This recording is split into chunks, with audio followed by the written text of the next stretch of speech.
A graça e a paz de Jesus Cristo. Seja muito bem-vindo a esse canal que compartilha leituras, estudos, meditações e reflexões com base nos capítulos da Bíblia. Hoje nós vamos meditar em Salmos 4. O Salmos 4, ele fala a respeito da comunhão que o homem tem com Deus, independente das circunstâncias externas, que muitas vezes são utilizadas como critérios para se pensar que alguém está ou não está com Deus.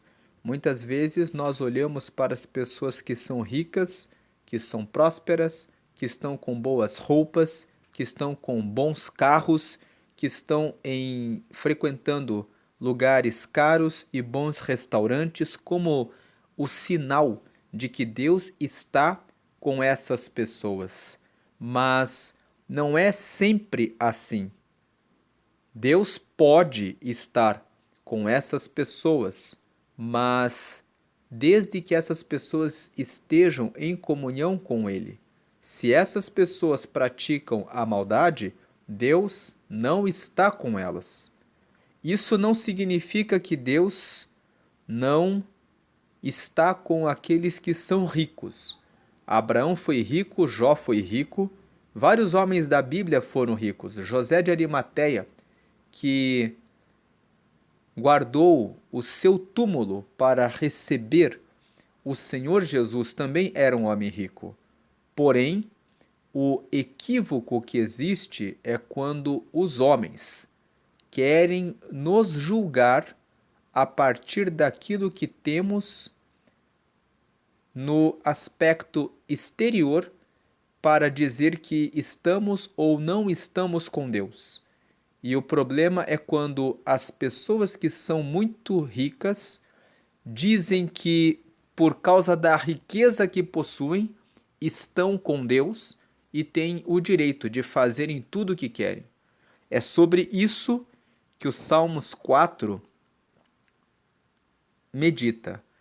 É sobre isso que o Salmos 4 trata. Vamos lê-lo. Ouve-me quando eu clamo a Deus da minha justiça. Na angústia, me deste largueza. Tem misericórdia de mim e ouve a minha oração. Nós vemos aqui que o salmista está pedindo para que Deus o escute quando ele clama. Clamar significa gritar por socorro. O clamar não é apenas fazer uma oração, é muito mais do que fazer uma oração. O clamar é um pedido intenso. Então ele diz: ouve-me quando eu clamo, ó Deus da minha justiça. Ele está chamando Deus como aquele Deus que o justifica. Por que ele diz que Deus o justifica? Porque existem pessoas que estão apontando o dedo para o salmista e que estão acusando a ele de não estar com Deus. Então ele diz: ouve-me quando eu clamo, ó Deus da minha justiça. O Senhor é que me justifica. Na minha angústia, ou seja, no momento em que eu estou desamparado, preocupado em relação a qualquer situação da vida, me deste largueza. Tem misericórdia de mim e ouve a minha oração. A palavra misericórdia é formada por duas palavras, miséria e cordes. Significa que você olha para uma pessoa que está em miséria, que está na pobreza, e você abraça essa pessoa e traz ela para perto do seu coração. Ter misericórdia é trazer para perto do seu coração aquele que é miserável. Então ele diz para Deus: tem misericórdia de mim. Em outras palavras, eu sou pobre, eu sou miserável, eu estou pobre, eu estou em uma condição de miséria, mas abraça-me, me traz para perto do Senhor, tem misericórdia, traz-me para perto do seu coração, tem misericórdia de mim e ouve a minha oração. Verso 2, ele faz uma pergunta: filhos dos homens, até quando convertereis a minha glória em infâmia? Ou seja, até quando vocês vão converter o meu bom nome, a minha boa reputação, a minha boa condição glória está relacionado com o sucesso, com o bem-estar, com a vitória que a pessoa carrega. Até quando vocês vão converter a minha glória em infâmia? Infâmia é algo vergonhoso. Então, o texto aqui nos mostra que o salmista possivelmente estava cercado por pessoas que estavam falando mal a respeito dele, dizendo que ele não era tudo aquilo que pensava, que ele não tinha tanto quanto parecia, que ele não era nada, apesar daquilo que fazia. Então, o salmista aqui está cercado por pessoas que estão apontando o dedo e diminuindo a glória dele, convertendo a glória dele em infâmia, em algo vergonhoso. Então ele faz essa pergunta: até quando convertereis a minha glória em infâmia? Até quando amareis a vaidade e buscareis a mentira? As pessoas estavam mentindo. Selá significa pausa. Os salmos, eles eram hinos cantados pelos judeus.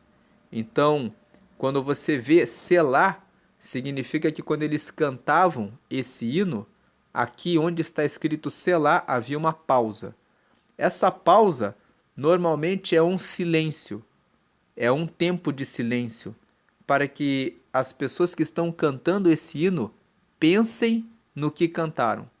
Então veja que o versículo 2 está dizendo: Filhos dos homens, até quando convertereis a minha glória em infâmia? Até quando amareis a vaidade e buscareis a mentira? Selá. Então eles cantam: até quando destruir a glória do outro? Até quando amar a vaidade e buscar a mentira? Uma pausa. A pausa é para que eles cantassem e refletissem nisso que acabaram de cantar. Em outras palavras, você tem feito isso? Você tem o hábito de pegar uma pessoa para apontar o dedo para ela, para falar mentiras a respeito dessa pessoa? Aqui no caso, o salmista estava enfrentando essa situação, mas ele abre a oração com a confiança de que o Senhor deu largueza para ele no momento da angústia. Versículo 3: Sabei, pois, que o Senhor separou para si aquele que lhe é querido. O Senhor ouvirá quando eu clamar a ele. Então, o salmista ele fala para essas pessoas que estão apontando o dedo para ele, para a glória dele, que o Senhor separou para ele aquele que lhe é querido. E o salmista se inclui como uma das pessoas que Deus considera como uma pessoa querida.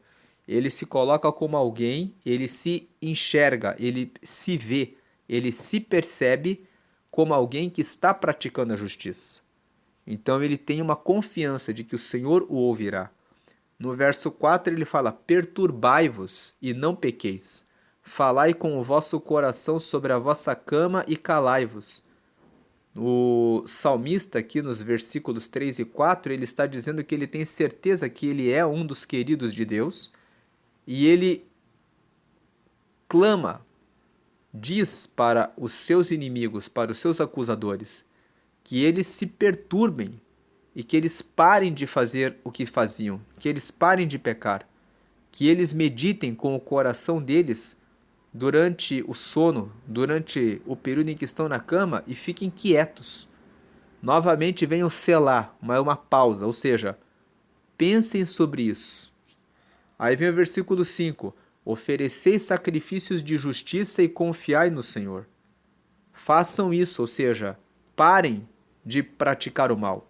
Ofereçam sacrifícios de justiça, ou seja, o sacrifício é quando você quer pecar, quer fazer a coisa errada, quer falar mal do outro, quer praticar a mentira, mas você faz um sacrifício, você decide: eu não vou fazer o que eu quero fazer. Eu vou sacrificar a minha carne, o meu corpo, a minha vontade para praticar a justiça, para não mentir, para não falar mal do próximo, para não entrar em fofocas, para não praticar a desonestidade, eu vou fazer um sacrifício para andar na justiça. Então ele fala que ofereceis sacrifícios de justiça e confiai no Senhor. Em outras palavras, sacrifiquem-se de continuarem a mentir e a converter a minha glória em infâmia. Parem de fazer isso e confiem no Senhor. Verso 6: Muitos dizem: quem nos mostrará o bem? Senhor, exalta sobre nós a luz do teu rosto. O salmista aqui está dizendo: muitas pessoas perguntam: quem é que pode nos mostrar o que é o certo, o que é o errado? Quem pode mostrar o bem? E o salmista responde no mesmo versículo 6: Senhor, exalta sobre nós a luz do teu rosto. Deus é luz. Então ele pede que Deus mostre a luz do rosto de Deus sobre ele, porque assim ele poderá saber o que é o bem. Verso 7: Puseste alegria no meu coração, mais do que no tempo em que se multiplicaram o seu trigo e o seu vinho. Então, no versículo 7, o salmista está dizendo que ele estava sendo acusado por pessoas que estavam querendo converter a glória dele em infâmia. Então, isso o colocava em uma situação de adversidade, onde várias pessoas estavam se levantando contra ele. E essas pessoas eram pessoas que poderiam estar muito bem em sua condição exterior.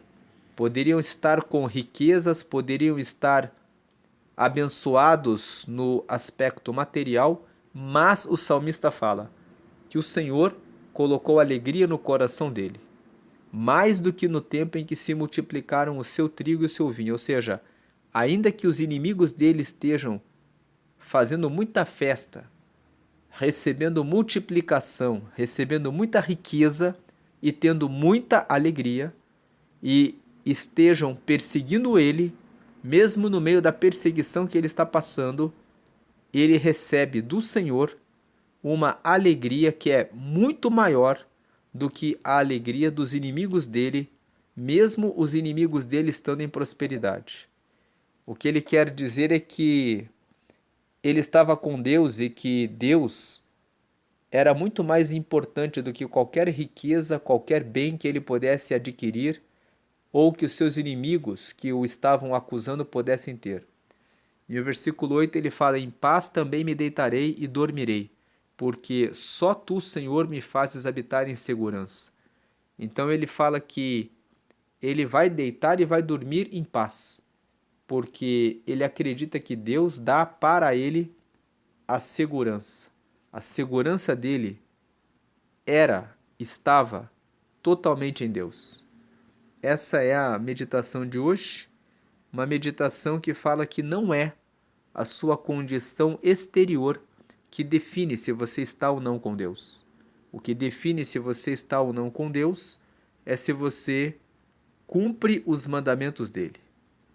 Você pode dizer que está com Deus, mas se você aponta o dedo para os outros, acusa os outros, procura o defeito, o erro, a falha dos outros para derrubá-los da sua caminhada, da sua vida, então, por mais que você tenha riquezas e muita prosperidade, a alegria do Senhor vai estar com aqueles que obedecem ao Senhor e não com aqueles que praticam o mal. Não adianta nada estar bem exteriormente e estar cheio de atos de injustiça, de infâmia e de mentira contra o próximo. Essa é a mensagem de Salmos 4. Deus abençoe e fiquem na paz de Jesus. Se você gostou desse vídeo, curta. Se tem algum comentário a fazer, deixe na lista dos comentários e compartilhe com alguém que você lembrou agora e que precise ouvir essa mensagem. Deus abençoe e a paz de Cristo. Amém.